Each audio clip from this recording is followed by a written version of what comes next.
Hello दोस्तों, virtual channel में आपका स्वागत है। आईबीपीएस पीओ एंड क्लर्क 2019 का प्रोविजनल अलॉटमेंट की लिस्ट जारी होगी। साथ ही जो सीआरपी एट्स की रिजर्व लिस्ट थी वो भी डिक्लेयर होगी।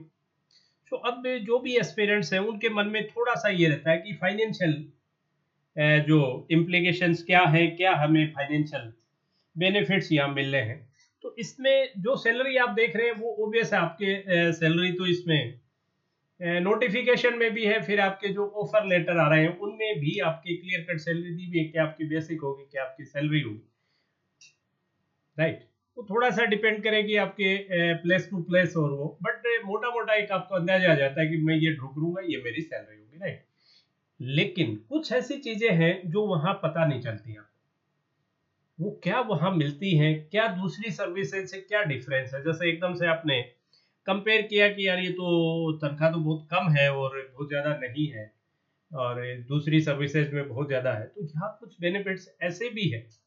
वर्क प्रेशर है, सब कुछ है, बट कुछ बेनिफिट्स फाइनेंशियल ऐसे भी हैं जो दूसरे जॉब में नहीं होते हैं, और वो काफ़ी बड़े बेनिफिट्स भी हैं। आज सब उन्हीं को लेके इस पूरे सेशन में चर्चा करेंगे। सेशन में लास्ट तक जुड़े रहिए, बहुत इंपॉर्टेंट है आप लोगों के लिए। आज के सेशन में चर्चा करेंगे कि लोन फैसिलिटीज बैंकिंग सर्विसेज में क्या क्या है, और उसमें आपका एलिजिबिलिटी पीरियड क्या है, कब वो आप अवेल कर सकते हैं, और फिर लिमिट क्या है भी। एक क्लर्क क्या कितना कुछ उसमें ले सकता है, दूसरा जो पीओ है वो क्या ले सकता है, या जो क्लर्क और पीओ के फर्दर प्रमोशन हो गए देन वो क्या कुछ अवेल कर सकते हैं। आज इन सभी को पूरा डिटेल में डिस्कस करें। सबसे पहले अगर आप अपने स्क्रीन पे देखें, मैंने जो नोट किया, एक आपके जो लोन्स हैं वो किस किस टाइप के लोन, जैसे हाउस बिल्डिंग लोन है, व्हीकल लोन है, कंज्यूमेबल आइटम्स के लिए लोन है, कंज्यूमर लोन लिखा है, कंज्यूमेबल आइटम्स जो होते हैं उनके लिए लोन है, फेस्टिवल एडवांस है, एजुकेशन लोन, आपके बच्चों के कल बच्चे होंगे, बड़े होंगे, उनके एजुकेशन का लोन है, एक पीएफ जो आपका कंट्रीब्यूशन कटता है, उसमें भी अगर कभी आपको नीड अराइज होगी तो वहां से आप क्या ले सकते हैं। तो मोटे मोटे ये लोन है। इसके अलावा भी कुछ होंगे, लेकिन जो ज्यादा जिनका फाइनेंशियल इम्प्लीकेशन है, और इनमें सबसे इंपॉर्टेंट है हाउस बिल्डिंग लोन, राइट। तो चलिए इसका सबसे पहले एक एक करके इसको डिस्कस करते हैं। जैसे हाउस बिल्डिंग लोन, आपको नया घर बनाना है, क्या उसकी लिमिट होगी, कितना आपको लोन मिलेगा, और कब आप इंटाइटल, राइट, और रेट ऑफ इंटरेस्ट उसमें क्या होगी।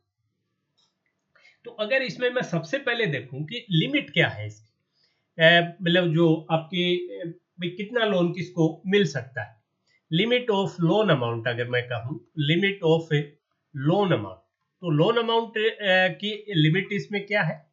अगर आप इसको देखेंगे तो अगर तीन चार कैटेगरी में जैसे इन्होंने इनको बांटा है, जैसे एक सब स्टाफ हो गया, राइट, देन आपके क्लर्क लेवल के लोग हो गए, then PO up to AGM, ये सब एक ही कैटेगरी में इनको रखा है, और डीजीएम एंड अबव को अलग रखा है, राइट। तो सब स्टाफ की जो लिमिट है, सीलिंग है, ये मैक्सिमम मैक्सिमम लोन अमाउंट कितनी सैंक्शन कर सकते हैं, 30 लैक्स हाउस बिल्डिंग के लिए। और क्लर्क की कितनी कर सकते हैं, ये है उसकी 45 लैक्स। ये आपके अप टू एजीएम ये है 60 लैक्स, और ये है आपकी 80 लैक्स। तो ये तो हुई अमाउंट कि कितनी मिल सकती है, आपको किस अमाउंट का लोन मिल सकता है। लेकिन इसमें एक राइडर और है, वो राइडर क्या है कि आपकी जो ईएमआई है, ईएमआई आपकी जो भी है वो जो आपको ग्रोस सैलरी मिल रही है उस सैलरी का 40% से ज्यादा EMI should be less than 40% of salary, 40% of A monthly salary, मतलब आपको 40% सैलरी से ज्यादा का आपका ईएमआई नहीं जाना चाहिए, राइट। तो जैसे अगर कोई अर्ली जैसे लेते हैं 30-35 ईयर, 35 साल का कोई बंदा जैसे लेता है, और ये तो 70 साल तक तो आराम से ये दे देते हैं, तो 35 साल की जब वो किस्तें आप उसको 35 साल में डिस्ट्रीब्यूट करते हो तो ईएमआई में ये क्राइटेरिया फुलफिल हो जाता है। तो ये वो आपका limit of amount, loan amount ये है, और उसमें एक कंडीशन है कि ईएमआई 40% सैलरी से ज्यादा नहीं होनी चाहिए। एक दूसरा इसमें फिर हुआ रेट ऑफ इंटरेस्ट। भाई इसमें रेट ऑफ इंटरेस्ट क्या रहेगा, सबसे बड़ा इशू तो यही है कि सेट रेट ऑफ इंटरेस्ट क्या रहेगा। तो रेट ऑफ इंटरेस्ट इसमें अमाउंट से लेस देन 40 लैक्स, मतलब आपका जो लोन अमाउंट है वो लेस देन 40 है, लेस देन 40 लैक्स। अगर 40 लाख से कम का है तो इसमें आपकी 6.75%, और अगर मोर है, इक्वल और मोर देन 40 लैक्स है, देन क्या होगा, इसमें हो जाएगी आपकी 8%। लेकिन जो सबसे अच्छी चीज है, ये दोनों ही क्या है, सिंपल इंटरेस्ट, जिसको सॉफ्ट लोन भी कहते हैं, बैंकिंग लैंग्वेज में इसको सॉफ्ट लोन कहा जाता है। सिंपल इंटरेस्ट है 6.75 ही, और जैसे आप 8% देखेंगे, आप देखोगे 8.2 8.5% तक तो दूसरे बैंक्स भी कर रहे हैं। पहला तो दूसरे बैंक इतनी अमाउंट नहीं करते आसानी से दूसरे एम्प्लॉयज की, राइट। और सेकंड क्या है कि ये जो रेट ऑफ इंटरेस्ट है वो कंपाउंड इंटरेस्ट है। यहाँ rate of interest simple interest, अब सभी बैंकिंग एस्पिरेंट्स हैं, बैंकिंग सेक्टर की एग्जाम्स को क्रैक करके यहाँ तक आए हैं, तो वैसे आपको सिंपल इंटरेस्ट और कंपाउंड इंटरेस्ट का अच्छे से पता होगा कि इसमें कितना बड़ा डिफरेंस होता है, राइट। तो ये सभी सिंपल इंटरेस्ट है, कंपाउंड नहीं है। अगर इसको मैं एक छोटा सा एग्जांपल दूं कि इसकी लोडिंग कितनी होती है, क्या फर्क पड़ता है। जैसे एक बैंकर है और ये एक नॉन बैंकर है कोई भी, मान लो दोनों ने लोन अमाउंट है दोनों का 40 लाख, 40 लाख है दोनों का लोन अमाउंट, इसका भी 40 है इसका भी 40 है, और टाइम पीरियड है दोनों का 30 साल। 30 साल के लिए दोनों ने, डिस्पर्स कितने साल में होना है, 30 साल में होना है, दोनों ने 40-40 लाख का लोन लिया। तो जो ईएमआई आएगी, अगर मैं ईएमआई अगर इसकी देखूं तो ईएमआई अप्रोक्सीमेट बैंकर जो है उसकी करीब करीब 22,000 के आसपास आएगी, और जो नॉन बैंकर है, हो सकता है अभी थोड़ा सा इसमें भी कुछ जैसे नॉन बैंकर में भी थोड़ा आजकल रेट ऑफ इंटरेस्ट इस साल में और गिरी है तो थोड़ी कम हो जाएगी, लेकिन ये काफी बड़ा डिफरेंस है ईएमआई। और ये ड्यू टू क्या है, सिंपल एंड कंपाउंड इंटरेस्ट का जो फर्क है, ये उसकी वजह से। तो एक बड़ा फर्क है, बड़ा बेनिफिट है कि अगर आप हाउस बिल्डिंग एडवांस लेते हैं तो आपके जो ईएमआई है वो काफी छोटी रहेगी, आपको इंटरेस्ट काफी कम पे करना पड़ेगा। ये बहुत बड़े बेनिफिट्स में से एक आपके लिए। अब अपने इसमें देखें कि भाई आप का एलिजिबिलिटी, भाई ठीक है ये तो है, लेकिन एलिजिबिलिटी क्या है, इसकी एलिजिबिलिटी पीरियड, मतलब कितनी लेंथ ऑफ सर्विस इसके लिए हाउस बिल्डिंग एडवांस के लिए आपको चाहिए। तो ये है आपकी लेंथ ऑफ सर्विस है वो मोर देन 5 ईयर्स, 5 साल या उससे ज्यादा होनी चाहिए। सेटिस्फैक्ट्री सर्विस, तो सेटिस्फैक्ट्री ही होती है सर्विस तो। और इसके अंदर जो भी आपका जैसे पीओ के लिए 2 साल का प्रोबेशन हुआ या क्लर्क के लिए 6 महीने का प्रोबेशन हुआ, तो वो भी इंक्लूड है, मतलब टोटल लेंथ ऑफ सर्विस है इंक्लूडिंग इस लेंथ ऑफ सर्विस में, इंक्लूडिंग आपका प्रोबेशन, राइट। तो 5 साल कोई बहुत बड़ा पीरियड नहीं होता, 5 साल तक तो जो भी बंदा अंदर जाता है तो वो ये अनसर्टेन सा रहता है कि मैं यहाँ रहूंगा नहीं रहूंगा। जैसे 5 साल आपने निकाल दिए तो एक तो ये श्योर हो जाता है कि हाँ मैं यही जॉब करूंगा, दूसरा तब तक आपको घर की नेसेसिटी भी, मैरिज वगैरह हो जाती है तो आपको जरूरत भी फील होती है, उस वक्त आप इंटाइटल हो जाते हैं, राइट। अगर आपका काउंटर पार्ट भी बैंकिंग सर्विसेज में है तो करना ही क्या है, आप चाहे उतना लोन लें, और अगर नहीं भी है तो कोई बात नहीं, आप मैक्सिमम लोन ले लें, क्योंकि घर खर्चा चलाने के लिए तो उनकी भी सैलरी आनी। तो ये बहुत बड़ा बेनिफिट। साथ ही अगर कोई एक्स सर्विसमैन, एक कुछ लोग जो हैं जो दूसरी गवर्नमेंट सर्विस करके आते हैं, एक्स सर्विसमैन जैसे फौज से की नौकरी से कोई बंदा आया है, तो उसके लिए ये पीरियड 5 साल नहीं है, उसके लिए है 2 साल का, 2 ईयर्स। उसके लिए सिर्फ एक्स सर्विसमैन के लिए ये 2 ही साल का है, लेकिन ये जरूर होना चाहिए कि उसने कोई दूसरा लोन हाउस बिल्डिंग एडवांस नहीं ले रखा हो, तब एक ही बंदे को 2 नहीं मिलेंगे, ये जरूर आप इसमें ध्यान रखिएगा। तो ये सबसे बड़ा जो बेनिफिट है वो है हाउस बिल्डिंग लोन का। तो इसमें मैंने आपको इंटाइटलमेंट भी बता दिया, क्या ईएमआई का डिफरेंस रहता है बैंकर एंड नॉन बैंकर का, साथ ही कब आप इसके लिए एलिजिबल हो जाते हैं, और रेट ऑफ इंटरेस्ट क्या है, रेट ऑफ इंटरेस्ट है सिंपल इंटरेस्ट, सबसे बड़ा ये सॉफ्ट लोन आपको मिलता है, तो सबसे बड़ा बेनिफिट तो आपको मिलता है। चलिए नेक्स्ट पे चलते हैं अपने व्हीकल लोन। एक व्हीकल लोन है, तो व्हीकल लोन में आपकी जो इसमें भी जैसे अगर अपने व्हीकल लोन कितने तरह का हुआ, दो तरह का। एक अगर मैं इसमें देखूं तो टू व्हीलर का लोन, और एक हो गया आपका दूसरा हुआ फोर व्हीलर का। भाई आप या तो टू व्हीलर लेंगे या फोर व्हीलर लेंगे, तो टू व्हीलर में जो लिमिट है आपके, तो टू व्हीलर में ऑफिसर्स और ये जो non officers up to clerk, ये दो हो गए जैसे।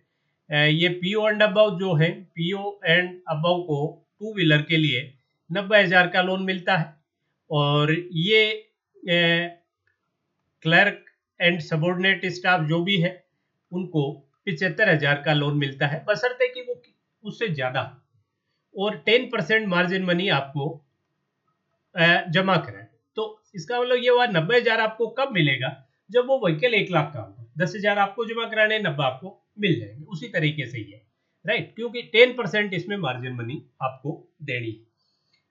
और देन दूसरा इसमें जो है इसका जो रेट ऑफ इंटरेस्ट है वो यहाँ भी सिंपल इंटरेस्ट है, सिंपल इंटरेस्ट है एट द रेट ऑफ 9.95। हो सकता है अभी जैसे ये आखिरी जो आपका जो पे सेटलमेंट हो रहा है इसमें ये और कम हो गया हो, बढ़ने की तो प्रश्न ही नहीं, कम, लेकिन ये है सिंपल इंटरेस्ट। ये बहुत बड़ी चीज इसमें गेम जो है वो ये सिंपल इंटरेस्ट और कंपाउंड इंटरेस्ट का। Then four wheeler, four wheeler के लिए अगर आप देखें तो इसके अंदर सैलरी से था, मतलब कितने टाइम्स ऑफ सैलरी, जैसे आई थिंक 10 to 15 सैलरी इसके अंदर लिमिट थी, 10 to 15 सैलरीज, मंथली सैलरी जो भी आपको मिलती है उसकी 10 से 15 सैलरी तक ये इसकी लिमिट है, और इसके अंदर 20% का मार्जिन मनी आपको देना पड़ता है। रेट ऑफ इंटरेस्ट वही है इसमें भी 9.92 पहले था, अब हो सकता है इसमें आखिरी सेटलमेंट में और भी कम ही हो गया होगा, ज्यादा नहीं होगा, बट यहाँ भी सिंपल इंटरेस्ट है। और इसके अंदर जो आपका इंटाइटलमेंट है वो प्रोबेशन आपका क्लियर होना चाहिए, उसके बाद आप व्हीकल लोन ले सकते हैं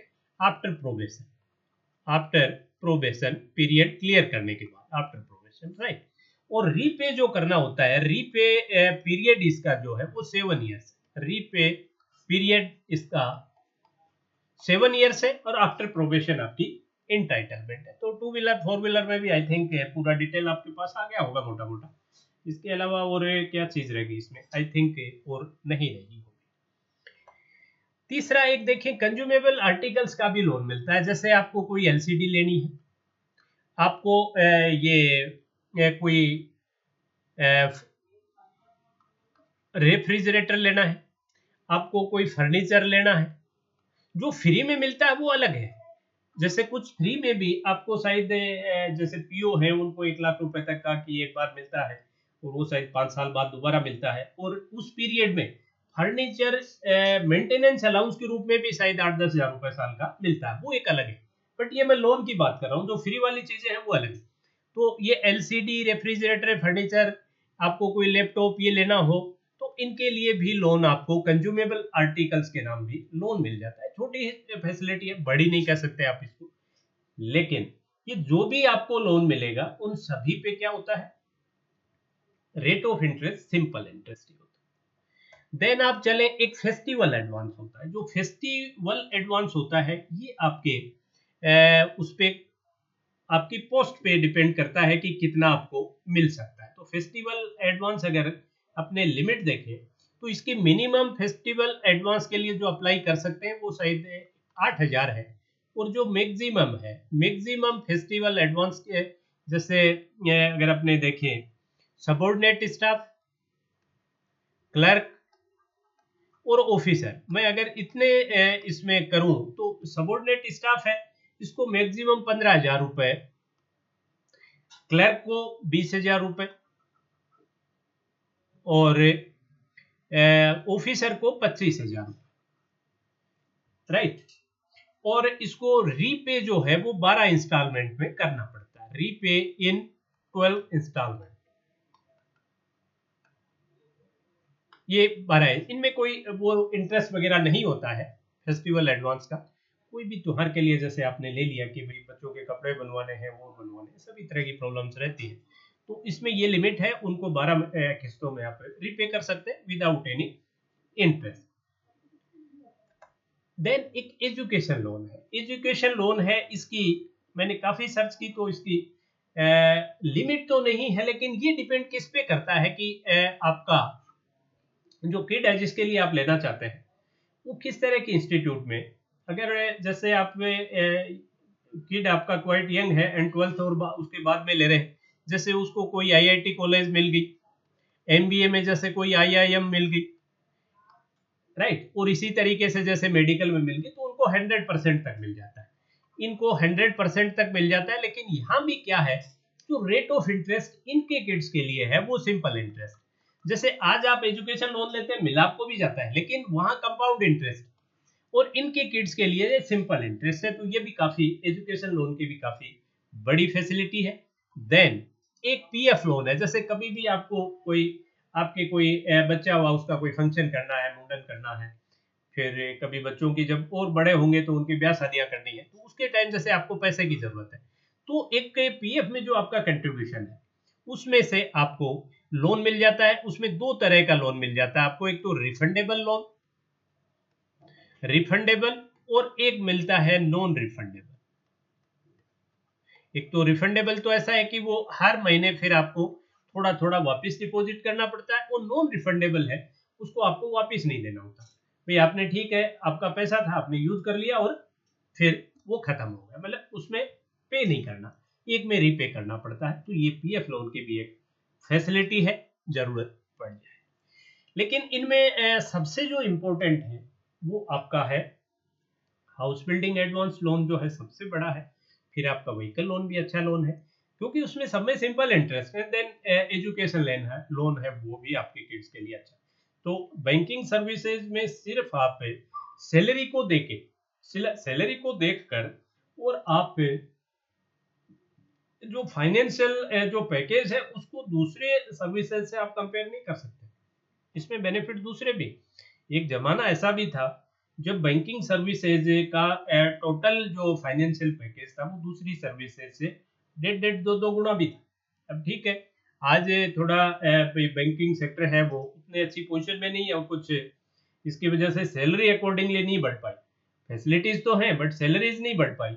बट ओवरऑल अगर आप देखेंगे तो जो वर्क प्रेशर है, स्ट्रेस है, वो सब तो देखिए आपको आपकी चॉइस है। लेकिन फाइनेंशियली जब पैकेज, फाइनेंशियल पैकेज का अगर जहाँ चर्चा होगी, तो बैंक किसी भी मायने में दूसरे सर्विसेज से, इक्वल सर्विसेज से इंफीरियर आज भी नहीं है।